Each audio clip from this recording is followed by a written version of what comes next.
Bismillahirrahmanirrahim. Bismillahirrahmanirrahim. Assalamualaikum warahmatullahi wabarakatuh.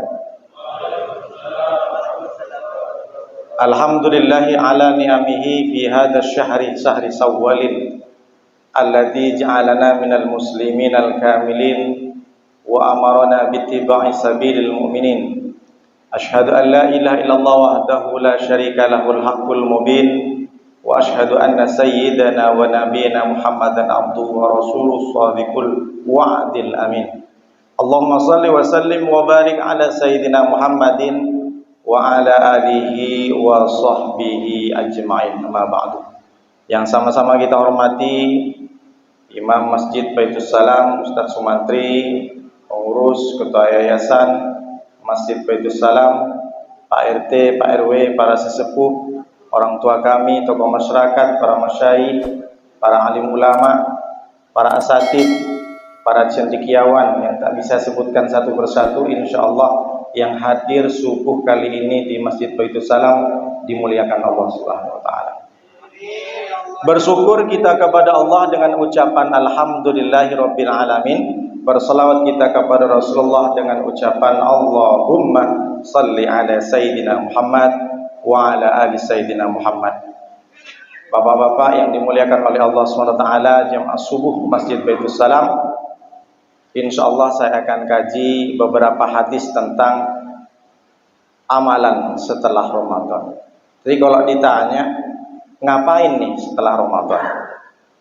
Berapa banyak orang sudah mungkin merasa lega, merasa senang, bahagia karena sudah lepas dari Ramadan, bukan karena dapat Idul Fitrinya, tapi mungkin ada yang optimis, puasanya diterima, tarawihnya diterima, tahajudnya diterima, zakatnya diterima.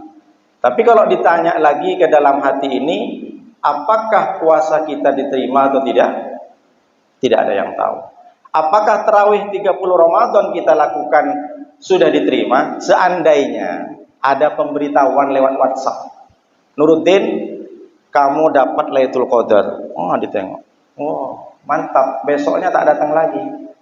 Kenapa tak berjemaah lagi, Nuruddin? Aku dapat Lailatul Qadar katanya. Kenapa kok enggak berjemaah lagi? Puasaku 30 hari diterima sama Allah. Ini tengok WhatsApp. Tapi sampai sekarang tidak ada manusia yang tahu amal ibadahnya terima tidak. Makanya kita diajarkan oleh Rasulullah dengan doa, Allahumma rabbana taqabbal minna salatana wa siyamana wa ruku'ana wa sujudana wa qu'udana wa takhasyu'ana wa tadarru'ana wa ta'abbudana wa tammim taksirana. Ya Allah, terimalah salat kami, puasa kami. Ya Allah, terimalah ruku' kami, sujud kami. Wa qu'udana, tahiyat akhir kami, wa takhusyu'ana, kehusuan kami, wa tadarru'ana, dan kerendahan hati kami, wa ta'abbudana, dan pengabdian kami, sesembahan kami, ibadah-ibadah kami, wa tammim taksirana, diakhiri dengan ya Allah, sempurnakanlah kekurangan-kekurangan kami. Kalau seandainya manusia diberitahu oleh Nabi Muhammad awal kali beliau diutus bahwa amal ibadah yang kita lakukan bisa diterima, maka tentu tidak ada doa seperti ini. Itulah kenapa selesai sholat kita kan sudah jelas menghadap kepada Allah. Kita sudah sujud, kita sudah jelas-jelas bersih, khusyuk, kita tak noleh ke kanan ke kiri. Tapi kenapa setelah sholat kita masih beristighfar? Mestinya kita alhamdulillah. Tapi assalamualaikum warahmatullah, assalamualaikum warahmatullah, astaghfirullahaladzim, alladzi la ilaha illa huwal hayyul qayyum wa atubu ilaih, sampai 3 kali. Kenapa mesti istighfar? Mestinya kan kita senang, kita sudah menghadap kepada Allah, kita sudah bermuwajahah dengan Allah. Tapi kenapa kita dianjurkan oleh Nabi, tetaplah kau beristighfar meskipun kau sudah sholat. Ini mengajarkan kepada kita apa yang menjadi tuntunan dari Rasulullah, bahwa tidak boleh kita ujub, tidak boleh kita merasa sudah amalnya diterima atau tidak. Tapi jangan gara-gara ini besok tak mau berjamaah lagi. Pak Haji kenapa tak berjamaah? Aduh Pak Ustaz, Udah dari dulu saya sholat tak tahu saya sholat terima atau tidak. Jadi malas lah gitu. Nah, itu tak boleh. Itulah kenapa wala tayasu mir rahmatillah wala taqnatu mir rahmatillah. Jangan pernah putus asa untuk mencari rahmat Allah. Karena kita tidak tahu apakah semua amal ibadah kita diterima atau tidak. Maka penting amalan setelah Ramadan kita mesti lakukan. Itulah kenapa Allah sampaikan dalam surat Al-Baqarah 115. Walillahil masyriqu wal maghribu fa innama tuwallu fathamma wajhullah. Sesungguhnya timur dan barat itu milik Allah. Dimanapun engkau bermunajat, berdoa, beribadah kepada Allah, fasamma wajhullah, di situ ada wajah Allah. Artinya apa? Berapa banyak orang ke Mekah nangis-nangis labbaik Allahumma labbaik sambil nangis. Setelah pulang ke Indonesia hilang semua. Dia kira Allah ada di Mekah saja. Sama dengan kita, dikira Allah ada di Ramadan saja. Maka kalau ada orang dia ibadahnya luar biasa, iktikafnya sampai nangis-nangis, sedekahnya luar biasa di bulan Ramadan, selesai Ramadan selesai semua. Kalau di sini alhamdulillah semuanya ini buktinya istiqomah Pak Ustaz. Di beberapa masjid yang lain tarawihnya full, subuhnya full, apalagi 10 terakhir iktikaf luar biasa. Selesai Ramadan di masjid itu pemain cadangan hilang, pemain naturalisasi terbang, tinggal pemain inti. Itu dia jadi imam, dia pun yang azan, dia pun yang iqamat, itu pun dia gak ada makmum. Masya Allah, tabarakallah. Mereka kenapa tidak lagi masuk meramaikan masjid? Dia kira Allah ada di Ramadan saja. Allah di dalam Ramadan dan di luar Ramadan tetap sama. Maka ibadah kita tidak boleh berbeda. Ini karena mentang-mentang Ramadan iktikaf luar biasa dari pagi sampai siang. Selesai Ramadan tinggal maghrib saja. Masih mending. Setahun tinggal 2 itu Ustaz apa? Idul Fitri sama Idul Adha. Ya ilaha. Maka Ramadan kan 11 bulan ke depan. Lalu apa yang mesti kita tahu? Apa caranya dan bagaimana cara kita bermuhasabah kepada diri kita, diterima atau tidak puasa kita? Salah satunya adalah adanya perubahan yang meningkat. Itulah kenapa bulan Syawal itu artinya meningkat. Syawal. Orang Arab kalau nengok ekor, semua ekor binatang ke bawah.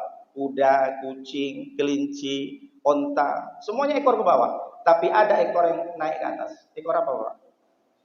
Kalajengking. Scorpion. Kalau guguk enggak, masih ke bawah dia. Kalau kalajengking ke atas kan? Nah, Scorpio. Maka orang Arab bilang Syawal. Kalau ada timbangan raja yang satu berat, ke bawah dia karena berat, yang satu ringan, maka naik ke atas. Yang naik ke atas itu namanya Syawal. Ketika ada onta yang mengibas-ngibaskan ekornya, naik ke atas. Kenapa? Di mukanya ada lalat. Di mukanya ada nyamuk. Dikibaslah sama onta itu, ditarik ke atas ekornya, maka orang Arab bilang Syawalatil ibil. Unta itu menaikkan ekornya. Berarti Syawal artinya peningkatan, naik.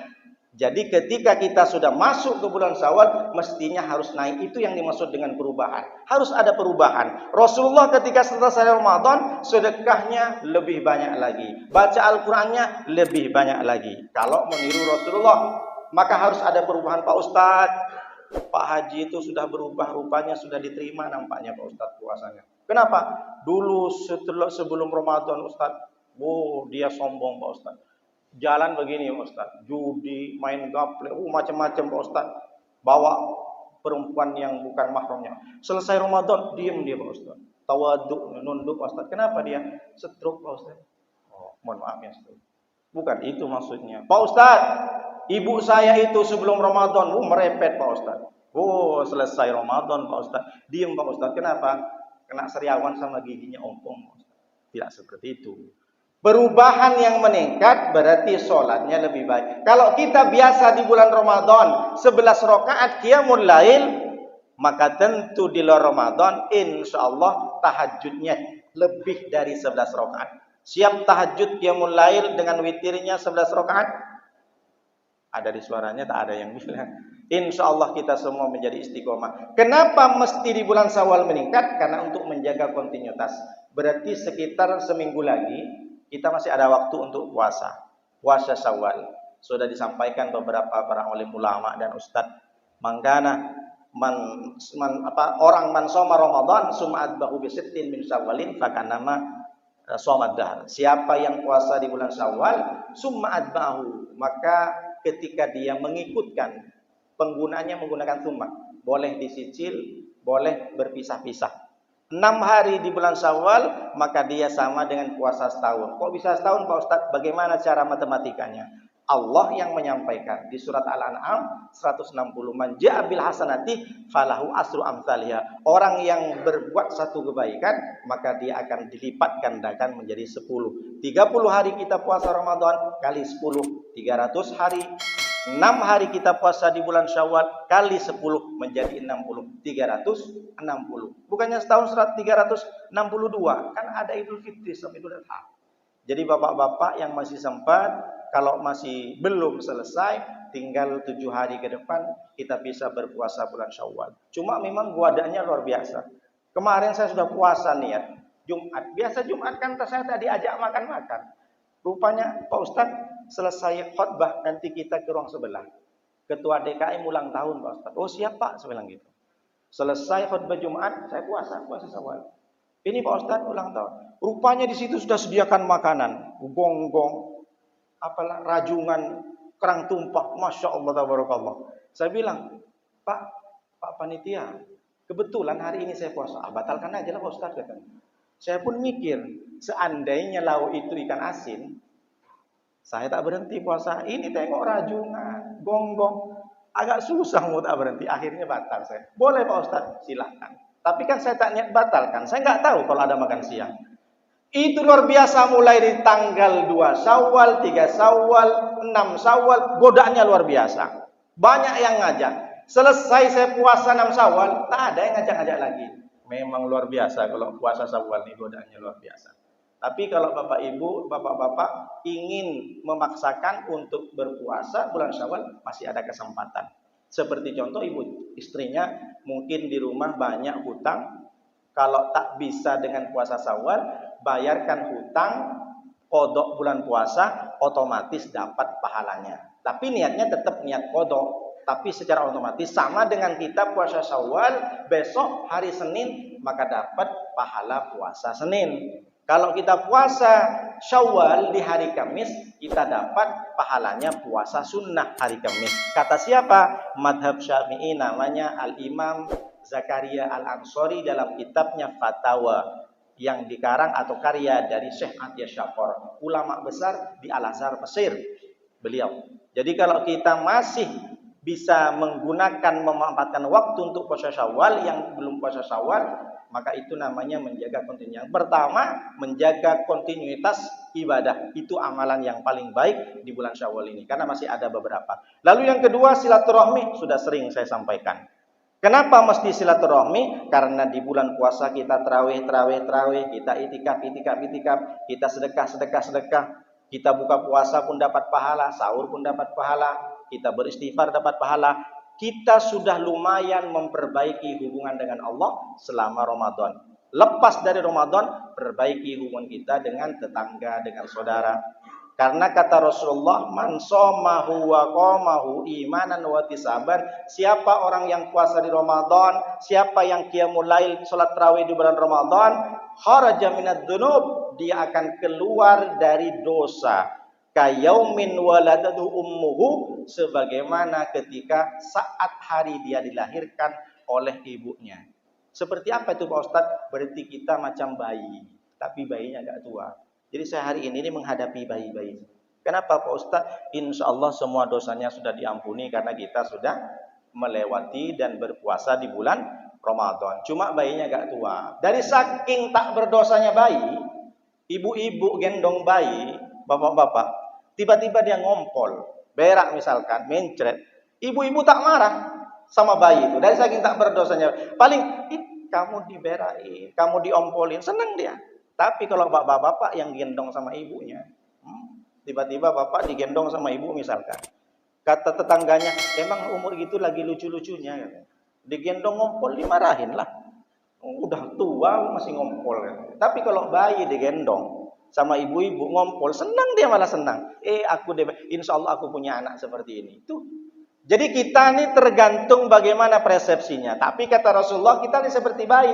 Itulah kenapa ada Idul Fitri, kembali ke fitrah. Fitrah itu suci, tidak ada dosa. Makanya setiap ketemu di bulan Syawal, bahkan di mana-mana 1 Syawal, mohon maaf lahir batin. Cuma memang payah.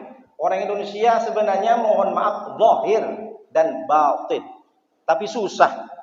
Lisan orang Indonesia ini susah nak cakap zahir. Jadi dibilang mohon maaf lahir batin. Artinya apa Pak Ustaz? Zahir diambil dari kata zahrun. Zahrun ini kalau bahasa kampungnya Pak Ade, shoulder, bahu. Zahrun.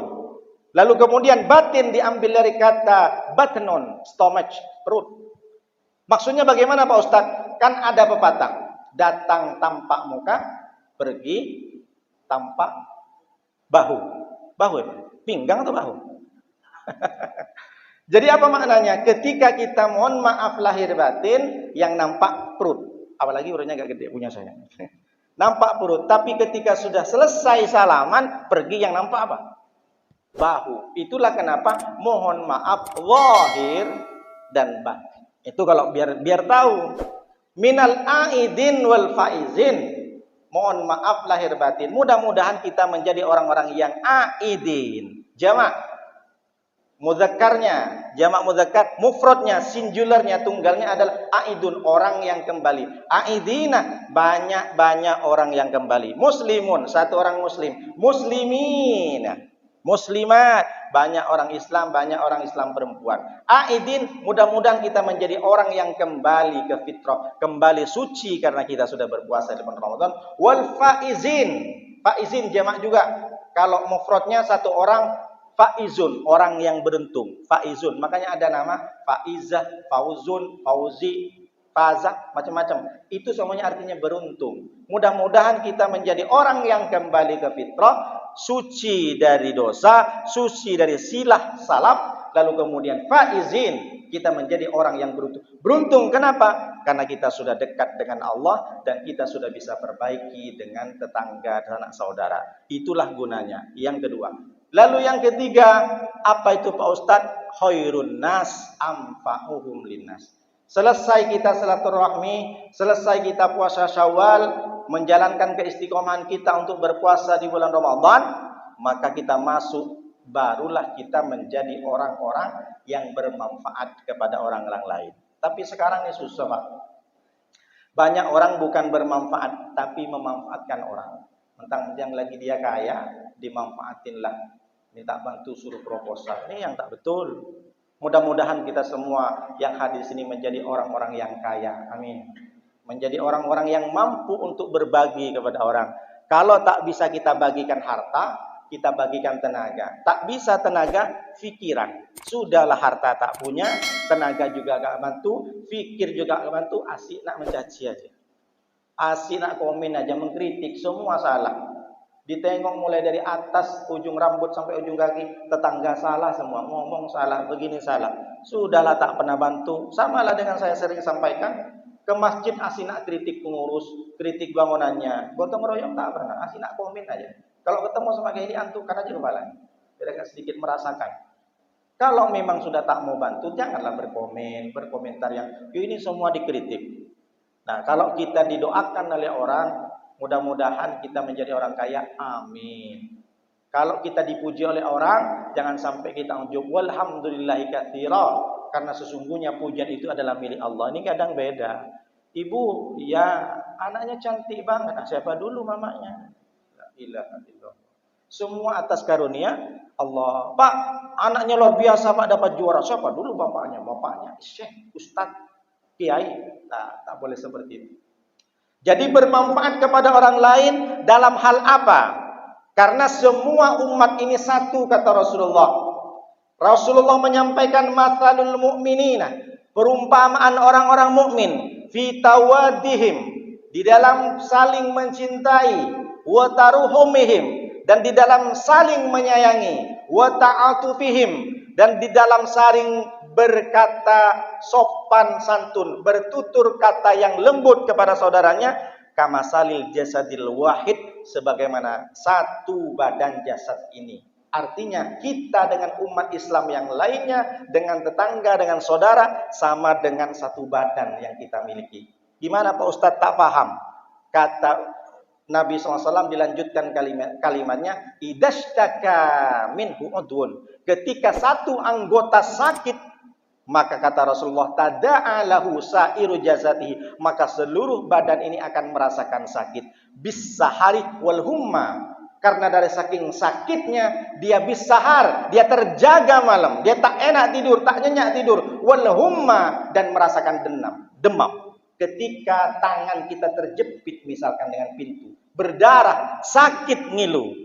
Ketika malam-malam yang sakit bukan hanya sekedar ujung jari kita, tapi seluruh badan dia sudah tak enak, bahkan tidak nyenyak tidurnya, bahkan merasakan demam. Begitu juga ketika kita nengok tetangga sakit, mestinya kita juga merasakan sakitnya. Tapi jangan sakit terus, jangan hanya kasihan, tapi empati.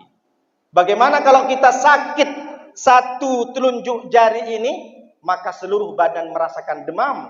Begitu juga kalau ada musibah terjadi pada saudara kita, kita justru mesti simpati juga, bukan malah justru sebaliknya. Mampuslah, itulah kebanyakan ngomong, kebanyakan bacot, mohon maaf. Sekarang udah mati semua, sekarang udah stroke, sekarang udah lumpuh. Atau sebaliknya, orang dapat nikmat, luar biasa, sakit jantungnya naik, kumat diabetes meletus, kumat juga asam uratnya. Ketika tetangga beli mobil, bikin renovasi rumah, beli motor dan sebagainya. Kalau tetangga kita merasakan bagaimana dia sakit hari ini, maka kita juga akan merasakan sakit. Itu yang diajarkan oleh Rasulullah SAW. Apa kata Rasulullah? Di hadis lain, kata Rasulullah SAW, orang-orang yang ketika dia tidur nyenyak, al-mu'min laisa bil mu'min, tidak termasuk orang yang beriman sempurna. Yabitu syabanan, malamnya dia tidur jenyak, wajaruhu ila jambihi, dan tetangganya masih banyak kelaparan. Dia orang mukmin, dia sholat baik, puasanya baik, tapi dia tidak pernah merasakan dan tidak pernah peduli. Malam-malam dia tidur jenyak, sementara tetangga ada yang miskin, jangankan dia mau tidur, jangankan dia berpakaian, yang mau dimakan seminggu dia tak ada. Dia tak peduli, padahal rumahnya besar. Di samping kanan ada anak yatim, ada orang yang berpakaian jompang-camping. Naudzubillah min dzalik. Maka kita diajarkan oleh Rasulullah, selesai Ramadan bermanfaatlah bagi orang. Ini yang diajarkan oleh Rasulullah SAW. Sama dengan badan ini. Bagaimana kita kerjasama dengan baik. Kalau yang gatel tangan kiri, tangan kanan tanpa disuruh datang. Mereka hanya bergerak bersama-sama. Sama dengan mata, ketika berkedip, bareng-bareng nggak kita berkedip. Jadi mata kalau berkedip ini kan kanan sama kiri sama. Sempat nanti ada orang berkedip sebelah, berarti itu udah masuk suami-suami gatel. Itu tak baik. Kalau kita berkedip bareng, tapi kalau satu yang berkedip, itu perlu ada masalah itu. Sekali nengok perempuan berkedip, itu tak boleh. Jadi apa maknanya? Bahwa kita merasakan semua umat muslim di sekitar kita adalah satu. Satu umat, ummatukum ummatan wahidah. Umat yang ada dalam dirimu Muhammad yang kau berdakwah itu adalah umat yang satu. Ini berarti khairun nas anfa'uhum linnas. Amalan setelah silaturahmi, setelah kontinuitas ibadah, barulah dia masuk ke manfaat. Apakah kita bermanfaat atau tidak? Kita cek sendiri. Sebisa mungkin kita usahakan bagaimana caranya kita bisa berbagi. Lalu yang keempat, ini yang paling penting, bermuhasabah, introspeksi. Setelah kita sudah lakukan puasa Syawal, kita silaturahmi, berbuat baik kepada tetangga, lalu kemudian kita tidak ada lagi permusuhan, maka muhasabah untuk 11 bulan ke depan. Sanggupkah kita menjaga apa yang sudah dilatih di Ramadan atau tidak? Jangan sampai amal-amal kita yang dilakukan di bulan Ramadan luntur, rusak begitu saja. Makanya Rasulullah SAW mengatakan, ini hadis tersebut di dalam kitab Al-Mu'jam Al-Kabir, karya dari Imam Tabrani. Apa kata Rasulullah? Salatu muhlikatin. Ada 3 perkara yang merusak amal. yang membinasakan. Orang itu sholatnya bagus, tahajudnya baik, puasanya luar biasa. Bahkan ada indikasi diyakini dia dapat Lailatul Qadar karena dia itikaf mulai di tanggal 1 tak berhenti sampai tanggal 30, malam 30 bulan Ramadan. Tapi ternyata dia rusak dengan 3 perkara ini. Apa itu yang pertama Pak Ustadz? Yang pertama itu adalah syuhun muta'un. Pelit yang ditaati. Muta' diambil dari kata atau ayuti. Pelit itu berbeda syuhun dengan bakhil. Kalau bakhil itu Pak Ustadz adik kandungnya. Kalau syuhun kakak kandung.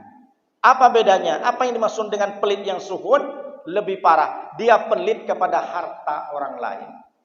Contoh, tetangga itu mau berinfak ke masjid Baitus Salam misalnya.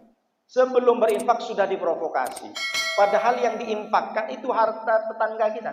Berangkat dia ke masjid, mau ke mana? Mau ke masjid, mau ngasih infak. Jangan. Ngapain berinfak ke masjid sana? Tak jelas pengurus. Mau ke mana? Ke anak yatim. Tak jelas itu anak yatimnya. Itu ngaku-ngaku aja. Diprovokasi orang agar tidak berinfak. Dia pelit berat harta orang lain keluar untuk di jalan Allah. Ini syukur.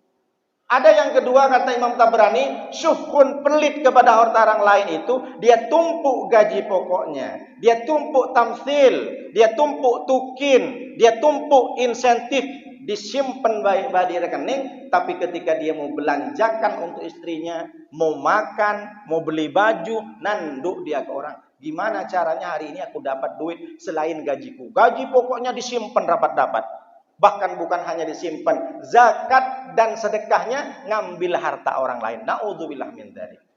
Mohon maaf, dia nilep, dia korupsi, dia ambil perkara syubhat, uang-uang syubhat, sementara gaji pokoknya disimpan sendiri. Ini namanya syuhun. Pelit bukan pelit kepada hartanya sendiri, tapi pelit kepada harta orang lain. Kalau bakhil, dia ada kotak infak, malas mengeluarkan duit. Itu bakhil. Tapi kalau syuhun, ada nggak Pak Ustadz contohnya? Ada.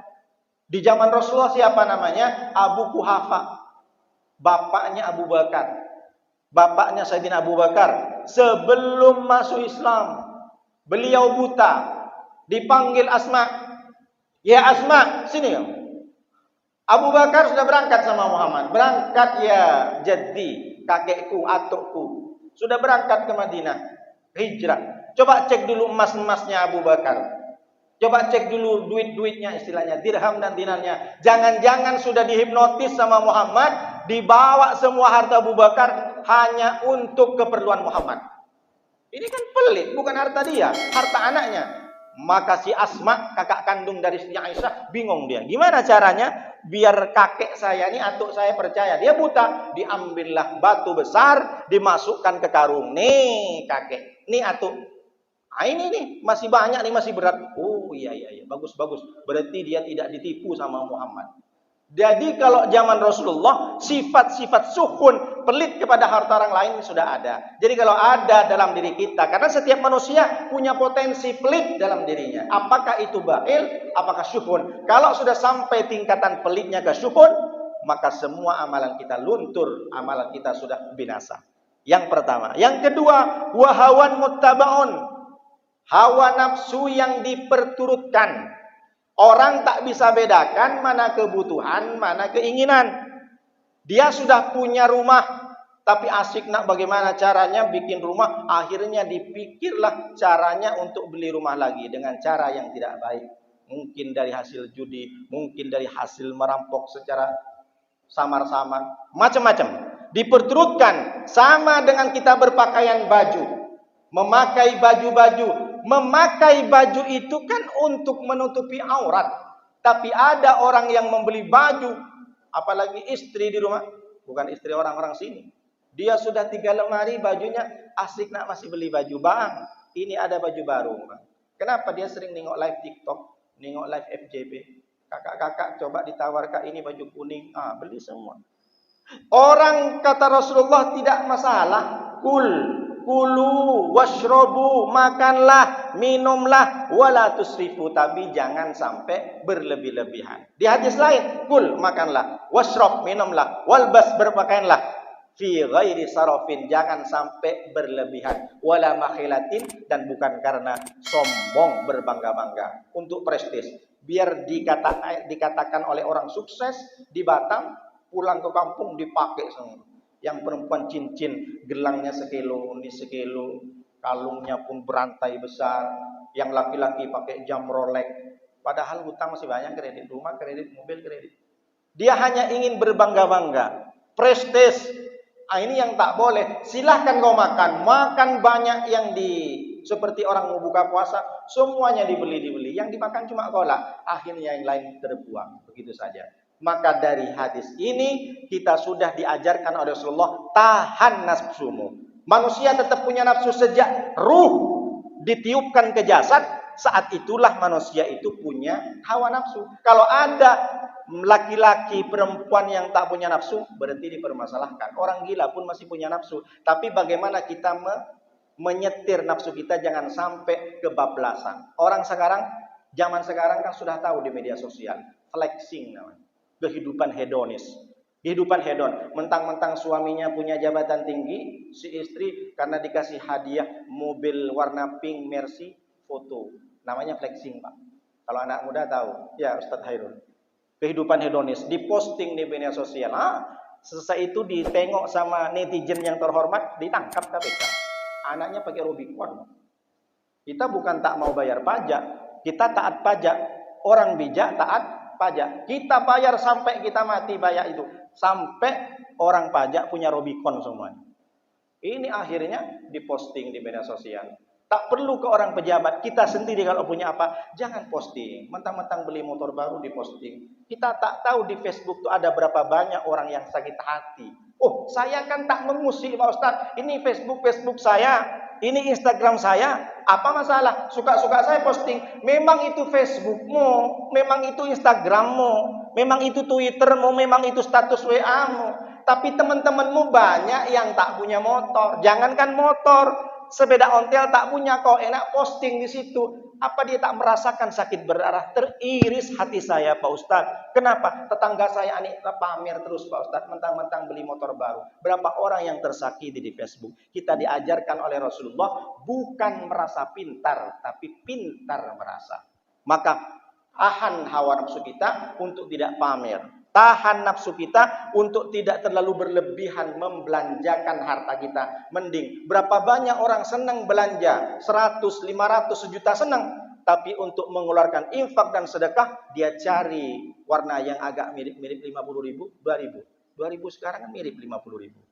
Ini 50.000 kan 2.000. Itulah kenapa mesti ada perubahan. Yang dulunya tak pernah infak, Ustadz, dulu tuh om saya Pak Ustadz sebelum Ramadan, kalau ada kotak infak 2.000 Pak Ustadz dikasihnya. Itu pun dah koyak Pak Ustadz, dicarilah yang koyak. Tapi setelah Ramadan berhasil ya Pak Ustadz, berapa? 2.500. Tidak masalah, naik sedikit tak masalah.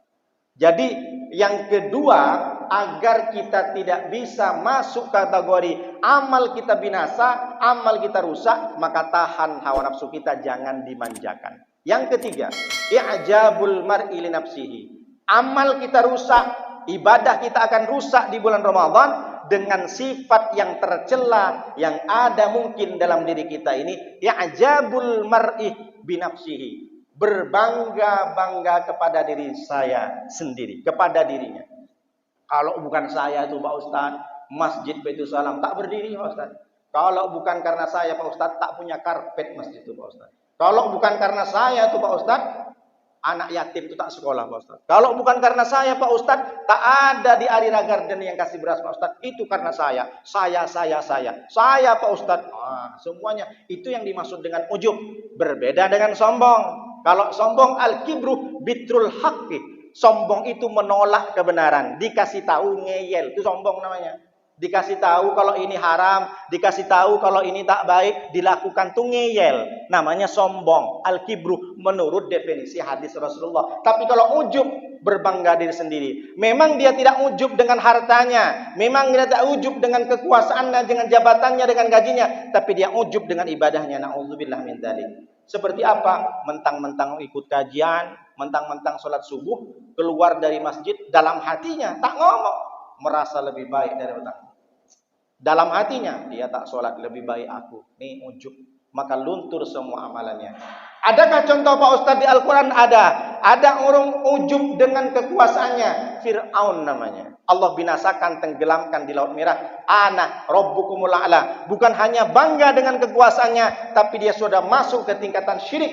Apa yang dia katakan? Saya adalah Tuhan yang paling tinggi. Allah binasakan, tenggelamkan di Laut Merah. Sampai sekarang dijadikan ibrah, dijadikan peringatan kepada manusia, jasadnya masih utuh. Orang yang dengan bangga dengan kekuasaannya karena punya jabatan, jadi manajer, kepala dinas, golongan 4, macam-macam, eselon berapa, bangga dengan jabatannya, dia akan dibinasakan sebagaimana Fir'aun. Itu gambaran.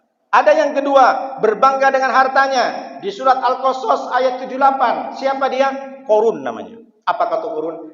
Innama utituhu ala ilmin indi. Al-Qasas 78. Sesungguhnya aku diberikan harta yang banyak karena aku punya ilmu dalam diriku. Tidak ada campur tangan Allah.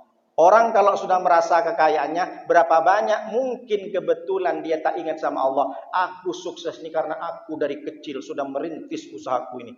Kalau aku tak susah payah dulu, tak melas-melas, aku tak sukses. Kenapa kok bisa sukses lagi? Oh, dari dulu saya bekerja keras, banting tulang peras keringat, makanya aku sukses, makanya aku kaya karena aku ulet bekerja. Tidak pernah dia selipkan Allah Subhanahu wa taala bahwa semua kekayaan yang kita miliki adalah Allah. Allah binasakan Qarun dengan apa? Dengan dimasukkan nyamuk kecil ke dalam telinganya, lalu kemudian telinga masuk ke otak, otak sudah tidak bisa bekerja, darahnya tersumbat dengan nyamuk itu, diambillah palu godam yang besar, martil yang besar oleh Qarun, dipukulkan ke otaknya, pecah kepalanya. Dia mati dengan godamnya sendiri. Lantaran apa? Allah kirim satu makhluk yang namanya nyamuk kecil, tidak bisa apa-apa, tapi dia dimasukkan ke dalam binasa. Orang bangga dengan hartanya, dia sebagaimana Allah sampaikan dalam Al-Quran, dia binasa sebagaimana Qarun. Ada orang berbangga dengan ilmunya, Nuruddin.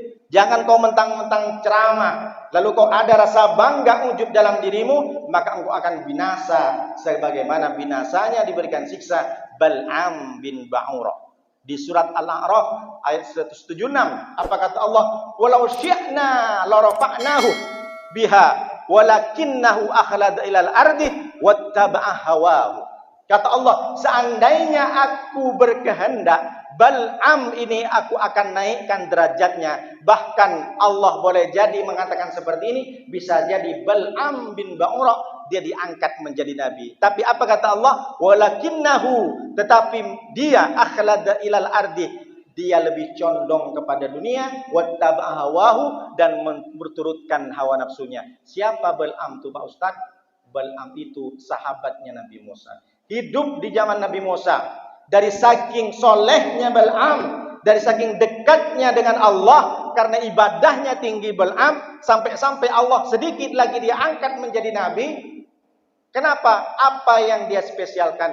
Dia doa satu huruf pun diterima oleh Allah dari saking sucinya hatinya. Maka karena Nabi Musa nengok Bal'am ini suci, diutuslah Bal'am. Dimulailah ujian dari Allah. Diutus ke kota Madian. Sisa peninggalan kota Madian, Shu'aib, Nabi Shu'aib. Waktu itu kota Madian itu masyhur, makmur, jadi tumbuh-tumbuhan, emas-emas, orang-orangnya elit semuanya, kaya-kaya semua. Yang wanita pun wanita cantik. Diutus untuk membawa risalah Nabi Musa agar mereka jangan terlampau jauh pergi dari rahmat Allah, jangan sampai menjadi karena kesenangan harta dunianya dia hilang, dia ingat dengan Allah. Sampai ke kota Madian, bukan justru menyebarkan agama Nabi Musa, tapi Bal'am digoda oleh rajana, oleh sang penguasa. Bal'am, kalau kau pengen hidup enak, aku sediakan jabatan, aku sediakan rumah, bahkan pelengkapi dengan kolam dan pembantunya. Ulama besar, ulama yang soleh merapat ke penguasa, tapi ternyata dia tergoda dengan jabatan yang diberikan penguasa. Dia lupa bahwa misi sesungguhnya di kota Madian untuk menyebarkan agama Nabi Musa. Dia hilang. Dan kita terjadi, tengok berapa banyak ulama-ulama yang keras sebelum bergabung dengan penguasa, tapi setelah masuk ke penguasa, letoy, dia lemes. Dikasih jabatan mengkoordinator, menteri, macam-macam, kepala, macam-macam. Saya tak sebutkan, nanti saya hilang mobil saya. Kita tak tahu di sini. Apa maknanya? Ini gambaran ulama besar. Nuruddin, kau enak ngomong sekarang, nanti kau diiming-imingi suruh ikut kampanye, sebentar lagi pilgada, pilpres, nanti kau diam, sudah tidak bisa mengkritik lagi pemerintah. Contoh Bal'am ada di Al-Quran surah Al-A'raf 176. Akhirnya karena keenakan dia lupa misinya. Musa mengirim anak muridnya, coba tanya sambil gimana perkembangannya. Tidak ada kata-kata. Justru yang dikirim tak balik lagi karena tergoda. Akhirnya dicarakan, dikumpulkan oleh Bal'am, wahai para warga netizen kota Madian, sebentar lagi Musa dengan serdadunya akan datang. Kita harus tampilkan dengan mewah agar dia lupa sebenarnya dia ingin berdakwah. Kita suguhkan wanita-wanita cantik, kita suguhkan minuman-minuman yang berkelas. Kalau sekarang yang berkelas di hotel-hotel Chivas, apalagi macam-macam. Pak tak tahu botolnya aja.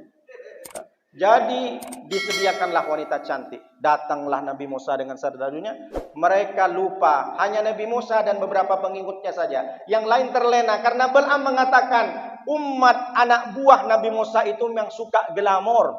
Kalau dikasih minuman yang enak, dikasih perempuan, dia lupa dengan agamanya. Akhirnya terlena, Allah turunkan azab namanya penyakit taun ke warga kota Madian. Dan termasuk si Bal'am, karena dia sudah berkhianat karena Nabi Musa, padahal dia soleh, dia berdoa kepada Allah, ya Allah mudah-mudahan Musa binasa dengan pengikutnya. Dikira doa dia sudah diterima oleh Allah, tapi tidak. Karena dia berdoa dengan keburukan, Allah berikan siksaan kepada Bal'am. Orang yang berilmu ujub dengan ilmunya, kiai ujub dengan ilmunya, ustadz, pendakwah, penceramah, termasuk saya, kalau saya ujub, maka Allah akan kasih siksa. Apa siksaannya? Lanjutkan kalimatnya.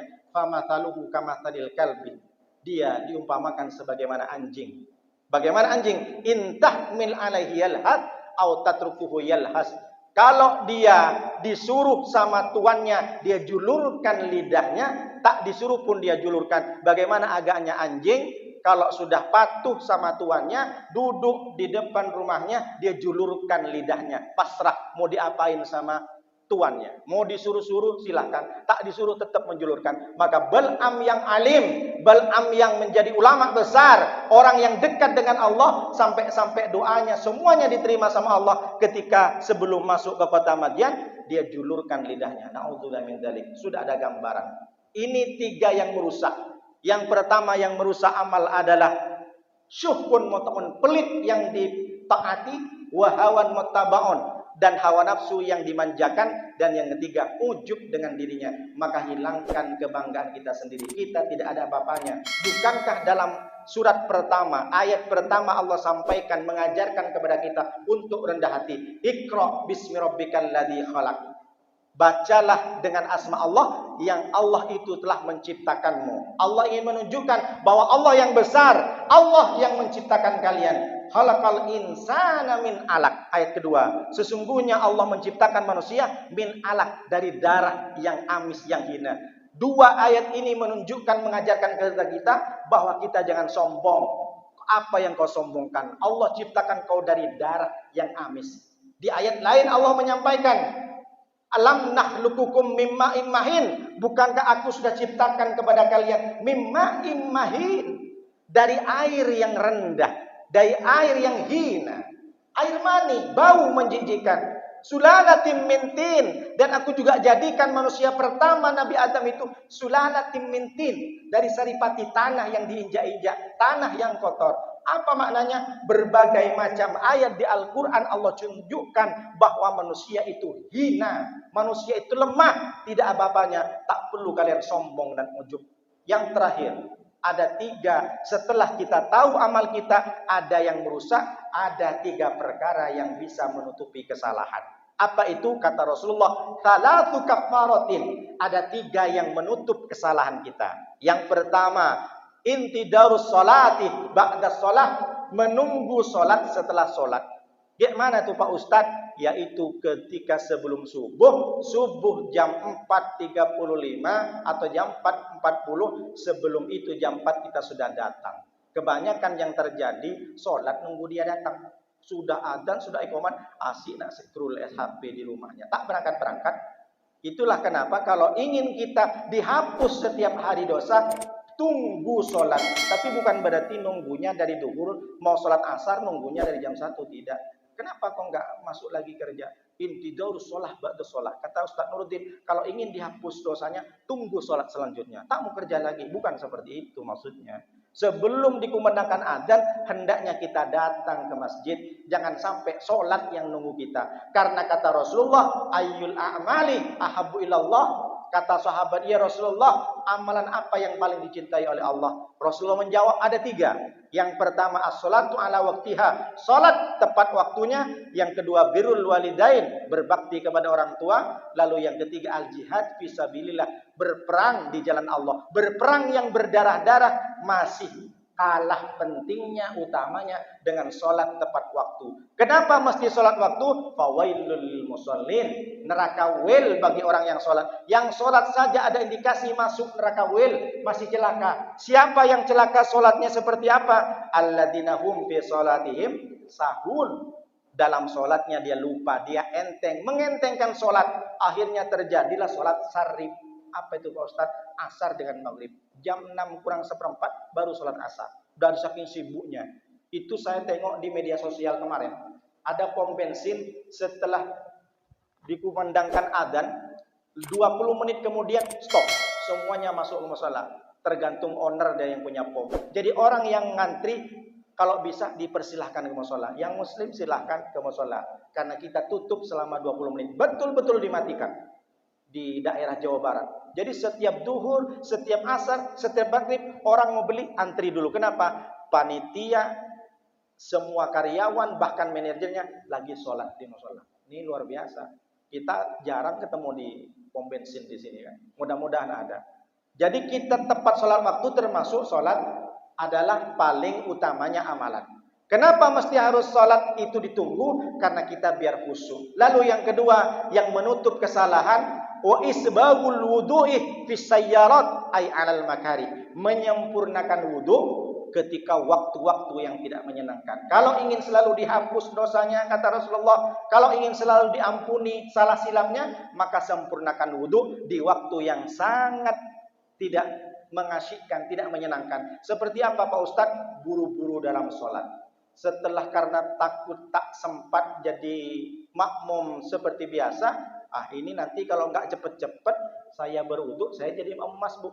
Akhirnya wudu kecepat, masuk ke dalam selesai. Kalau wudu sudah tidak sah, wudunya tidak sempurna, maka sholat tidak sempurna. Berapa banyak orang yang sudah melakukan hal itu? Padahal Rasulullah SAW bahkan sebelum wudu saja sudah dianjurkan kita istinsyak, menghirup air. Kenapa? Biar sempurna wudunya. Menghirup air sampai ke otak. Sakit Pak Ustaz? Iya memang sakit. Tapi itulah untuk menyembuhkan migrain-migrain. Berapa banyak orang kalau suka migrain, sakit kepala sebelah, karena dia kurang menghirup air. Masukkan air sampai ke otak, maka encer ini. Tidak ada pembuluh darah yang bisa pecah. Insya Allah kalau kita rutinkan 5 kali sehari. Lalu yang kedua, bersiwak. Pakai kayu, kalau tak ada pakai odol. Bahkan Rasulullah dari saking pentingnya siwak, laula ana syukka ala ummati, seandainya tidak memberatkan kepada umatku, la amartuhum, aku akan perintah mereka bisiwak, dengan bersiwak inda kulli sholatin, setiap dia mau sholat. Kita kadang lupa apa gunanya siwak, agar tidak ada sisa makanan. Kalau sempat ada sisa makanan, tiba-tiba baca alhamdulillahirabbil alamin, keluar dari sela-sela gigi sisa 1 butir nasi, akhirnya ditelan. Batal atau tidak sholatnya? Batal. Itulah kenapa kita bersiwak kalau tidak sikat gigi. Yang kedua, apa kegunaannya? Biar tidak terlalu bau mulut kita. Allahu Akbar. Tak sikat gigi sudah 3 hari. Belum yang dibaca lagi, Qul a'udzu birabbin nas, malikin nas. Semua baunya sampai ke kanan kiri. Tak khusyuk orang. Ada yang lebih parah Pak Ustadz, tak khusyuk bau itu bukan bau mulut Pak Ustadz, bau ketek. Makanya bapak-bapak yang punya deodoran pakai. Kalau sempat tak mandi, bukan saya ngejek, saya juga pernah bau. Masalahnya orang tuh tak khusyuk memuntah di samping saya. Setelah ditanya, udahlah besok kamu pakai deodoran. Kenapa? Tak kuat aku dengan bulu ketekmu, bau ketek. Itu gunanya kita bersiwak. Setelah bersiwak kata Allah SWT dalam surat Al-Maidah, ya ayyuhalladzina amanu idza kuntum ila sholati fawsilu wujuhakum wa aydiyakum ilal marafiqi. Wamsahu biruusikum wa arjulakum ilal ka'bain. Usaplah, sapulah kata orang Melayu kepalamu, lalu kemudian wa arjulakum maktuf kepada yang sebelumnya, dan basuhlah, bukan masuk kepada wamsahu tapi masuk fausilu. Arjulakum ilal ka'bain, kakinya sampai ke mata kaki tumit di atas. Yang pertama berarti niat, setelah niat dibarengi dengan basuh muka. Ini kadang banyak orang wudu salah. Dia niat sebelum, ketika basuh tangan, ketika istinsyak, ketika kumur-kumur, ketika syiwak. Ini salah. Niat itu dibaca dalam hati ketika basuh muka. Karena niat itu dalam hati. Boleh Pak Ustadz mengucapkan talafuz sunnah menurut Imam Syafi'i. Kalau menurut imam yang lain tak perlu. Tak perlu dilapatkan di mulut, langsung dalam hati. Dan jangan sampai tak terkena batasan muka. Kalau yang dari kanan ke kiri ada paku, ini batasan muka. Paku kanan ke paku kiri. Tak ada pakunya Pak Ustadz, agak-agaknya lah di sini. Yang di atas tumbuh rambut sampai ujung dagu. Tapi tumbuh rambutnya ke atas Pak Ustadz, sampai tak usah isinya. Jangan sampai, kadang ada orang wudhu hanya mulut, mata, hidung saja, tak sampai ke sini, tak sah wudhu. Wudhu kalau tak sah, tak sempurna, sholat tak sah, tak ada gunanya. Ini pentingnya. Banyak orang tidak terlalu fokus peduli dengan wudhunya. Lalu yang kedua, wamsahu apa? Aidiyakum. Fausilu aidiyakum ilal marafiq. Basuh tanganmu sampai ke siku. Jadi yang benar tangan ke siku. Jadi bukan dari siku ke tangan. Tapi tak boleh, boleh juga tapi tak utama. Yang utama dari tangan dulu. Kenapa tangan? Karena biar daki-daki di sini dibersihkan. Karena ada banyak anak-anak gadis sudahlah pakai kutek, di atas black kutek, di bawah black daki. Jijik. Makanya yang jomblo-jomblo, kalau cari cewek jangan nengok mukanya glowing, tengok dulu kukunya. Kalau kukunya bedaki, tak usah. Nah, ini berarti kotor. Makanya dokter itu kalau membersihkan tangan, kalau operasi, dibersihkan tangan dulu. Apa gunanya? Agar daki-daki di kuku ini hilang. Jadi yang benar ambil wudhu begini dulu, baru sampai ke sini. Dibasuh. Bukan dari sini ke bawah. Kalau sini dari ke bawah, masih nyangkut kotoran ini. Ini pentingnya kita tahu. Jadi kita membasuh tangan itu mulai dari tangan sampai ke siku. Lalu kemudian wamsahu biruusikum, sapu, bukan membasuh. Kalau basuh, dia bukan mengusap, bukan menyapu. Dia taruh kepalanya di keran gini. Macam mandi jadi. Jadi usap ada 3 Rasulullah caranya mengusap kepala. Yang pertama Rasulullah walam yangkud imamahu. Surbannya sama Rasulullah tidak dilepas. Jadi yang dibasahin sedikit saja di sini. Nah, bukan kepala. Boleh, silahkan. Tapi kalau Imam Syafi'i, madhab kita 3 helai rambut. Jadi harus ada rambut. Rambut maksudnya seagak-agaknya rambutlah yang dibasahin 3 helai. Tapi bukan jangan gara-gara 3 helai ini lama pula dia mengusap kepalanya. Kok lama kamu? Saya belum dapat 1 lembar Pak Ustaz. Diambil 1 lembar. Masih 1 lembar. Diambil lagi 2 lembar. Udah berapa? Kapan selesainya wudunya? Maksudnya 3 lembar itu paling sedikit, agak-agaknya begitu. Ada yang kedua, Rasulullah membuka sorbannya, lalu masukkan tangannya, dibasahi tangannya, dimasukkan 1/4 sap. Itu Imam Hanafi. Dimasukkan ke tengah. Nah, sampai ke tengah. Jadi dimasukkan di sela-sela tangannya sampai ke tengah saja, dibasahin. Yang ketiga, menurut Imam Maliki, boleh silakan. Bagaimana caranya Pak Ustadz? Diambil air. Nah, saya buka.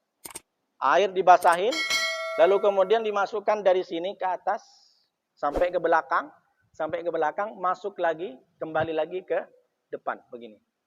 Nah, itu Imam Maliki. Artinya apa? Jangan kelahi gara-gara ngusap kepala. Ini kok usap kepalanya macam mau mandi, bid'ah ini masuk neraka. Tak. Jangan berkelahi. Berkelahilah kepada orang yang sudah punya wudu tapi tak sholat. Atau sholat tapi tak wudu. Baru itu. Tegur itu. Kalau cuma wudu berbeda itu macam-macam. Jangan sampai berkelahi gara-gara. Nah, datanglah gurunya kebetulan orang Melayu. Muridnya orang Jawa. Kata gurunya, sapulah kepalamu ketika berwudu. Dia ambil pula sapu. Orang Melayu bilang sapu, kalau orang Jawa bilang mengusap. Dan yang terakhir kaki. Jangan sampai kaki membasuh bukan mengusap. Sela-sela dari jari jemari kaki harus sampai Jangan sampai tak sampai airnya ke situ. Tapi kalau kuping bagaimana Pak Ustadz? Mengusap telinga itu adalah sunnah. Kenapa? Apa sunnahnya? Karena dulu sahabat banyak telinganya kotor. Ini muka glowing, wajah ganteng pakai skincare, di kuping macam sarang Spiderman. Tak pernah bersihkan. Jadi kuping membasuh itu sunnah. Kalau tak sempat tak masalah. Jadi sempurnakan wudhu, karena menyempurnakan wudhu bagian dari menghapus dosa. Yang terakhir, yang menghapus dosa, yang ketiga, yang pertama merusak amal, yang tiga ini menghapus kesalahan dosa kita. Naklul agdami ilal jamaat, memindahkan kaki, bergerak untuk datang ke masjid berjamaah. Itulah kenapa kata Rasulullah, orang kalau datang ke masjid ikut kajian subuh, orang datang ke masjid karena berjamaah, satu langkah kaki menghapus dosa, satu langkah kaki menaikkan derajat kita nanti di sisi Allah. Berapa langkah kaki kita dari rumah kita? Berarti satu langkah menghapus dosa, satu langkah menaikkan derajat kita. Itulah kenapa disunnahkan kalau ke masjid naik jalan kaki, bukan naik motor. Kalau ke masjid disunahkan agar langkah kita. Tapi banyak Pak Ustadz sekarang orang langkah kaki ke masjid, meskipun jauh ke masjid, karena ada unsur kesehatan Pak Ustadz. Kenapa? Nengok di iklan, langkahkan kaki 1000 sehari, maka Anda tidak terkena osteoporosis. Baru setelah itu baru langkahkan kaki. Dari kemarin, asli naik motor. Bukan masalah tak boleh naik motor, silahkan. Tapi paling afdol jalan kaki. Tapi jangan gara-gara jalan kaki ini, besok Bapak subuhnya mau subuh ke masjid raya. Ditanya sama satpam, Bapak mau kemana? Mau sholat subuh, masih jam 4. Kemana? Ke Masjid Agung Batam Center. Sampai jam berapa jalan kaki? Jadi bukan berarti karena jalan. Kenapa Bapak jalan kaki? Kemarin saya dengar dari kajian subuh Pak Ustadz Nuruddin, lebih utama jalan kaki. Subuhnya di jalan lah, tak sampai ke Masjid Raya. Atau ada orang jalan dari sini mau ke Masjid Sultan Mahmud Riyad sejalan kaki jam 4. Di mana subuhnya? Di semak-semak lah. Maksudnya kalau kita mau ke sini usahakan jalan kaki, jangan naik motor. Makanya dulu Rasulullah ketika ada sahabat, "Ya Rasulullah, rumah saya itu terlalu jauh dari Masjid Nabawi. Saya akan jual ya Rasulullah."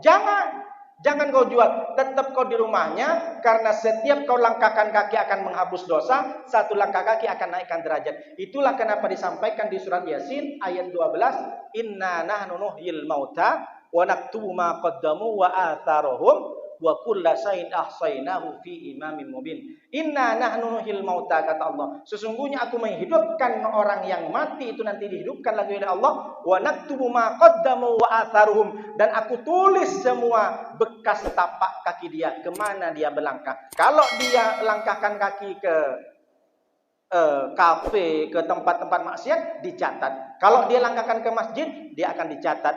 Wa kullu shay'in ahsaynahu fi imamin mubin, dan semua itu akan dicatat di Lauh Mahfuz. 3 ini menghapus dosa, yang 3 sebelumnya kita hindari karena dia merusak amal. Mudah-mudahan kita semua akan menjadi ibadah-ibadah yang diterima oleh Allah. Semua amal soleh diterima oleh Allah, dan kita masuk ke dalam hamba-hamba Allah yang ditunggu oleh Allah di surganya Allah. Demikian yang bisa sampaikan, mudah-mudahan bermanfaat. Terima kasih atas segala perhatian. Hadanallahu ilaikum ila thoriqil mustaqim. Wassalamualaikum warahmatullahi wabarakatuh. Bismillahirrahmanirrahim. Alhamdulillahirabbil alamin. Wassalatu wassalamu ala asrofil anbiya wal mursalin wa ala alihi washabihi ajmain hamdan syakirin hamdan na'imin hamdan yuwafi ni'amahu kafi mazida. Ya Rabbana lakal hamdu kama yanbaghi li jalali qadri sultanik. Allahumma shalli wa sallim wa barik ala sayyidina Muhammad wa ala ali sayyidina Muhammad. Rabbana la tuzigh qulubana ba'da idh hadaitana wa hab lana min ladunka rahmah innaka antal wahhab. Rabbana ighfir lana wa li ikhwanina alladhina sabaquna bil iman wa la taj'al fi qulubina ghillan lil ladzina amanu rabbana innaka ra'ufur rahim. Allahumma rabbana atina fid dunya hasanah wa fil akhirati hasanah wa qina adzabannar. Subhanaka rabbika rabbil izzati amma yasifun wa salamun alal mursalin walhamdulillahi rabbil alamin. Al-Fatihah. A'udzu billahi minasyaitonir rajim. Bismillahirrahmanirrahim. Alhamdulillahirabbil alamin. Arrahmanir rahim. Maliki yaumiddin. Iyyaka na'budu wa iyyaka nasta'in. Shiratal mustaqim. Shiratal ladzina an'amta 'alaihim ghairil maghdubi 'alaihim waladdallin. Demikian. Assalamualaikum warahmatullahi wabarakatuh. Banyak langkah dik. DP 2 pula subuhnya. Lagi ngangkat-ngangkat iman Ustaz. Tapi lah, Pak RT udah selesai karena hari yang tadi. Nampak enak. Kemarin saya kira di masjid itu acara biasa, banyak gue kan.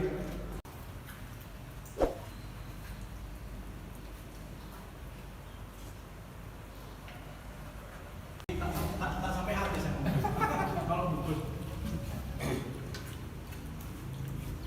Yang ketua DKM-nya udahlah batalkan ya Ustaz. Besok kan masih ada. Man sanna fil islami sunnatan hasanatan falahu asru amsalihha. Barang siapa yang mencontohkan. Jadi bahasa sekarang memedia sosialkan, memposting orang sedekah, lalu gara-gara ada postingan di sedekah di medsos, orang juga ikut sedekah. Berarti dia dapat pahalanya orang yang sedekah tanpa mengurangi pahala orang yang bersedekah. Jadi bahasanya memang bahasa hadis. Jadi kalau diartikan sekarang, dia istilahnya bahasanya pamerlah kamu sedekah. Ini sekarang ditulis, Pak, jangan ditulis nama saya Pak di masjid, tulis hamba Allah. Memang berapa Bapak? 2.000. 2.000 itu hamba Allah. Tulislah ini Pak Marzuki, Pak RT, 1 juta. Amin. Begitu. Jadi yang lain termotivasi. Apalagi Pak RT yang dulu. Nah, kalau hal-hal simpan-simpan nanti enggak. Nah, itu loh, Pak. Yang lain nanti. Jadi sekarang jangan, kenapa kamu enggak? Udahlah pamer, aku tak mau sedekah nanti di foto. Akhirnya gara-gara itu tak sedekah. Salah juga. Salah juga. Ya. Sadaqallahul azim.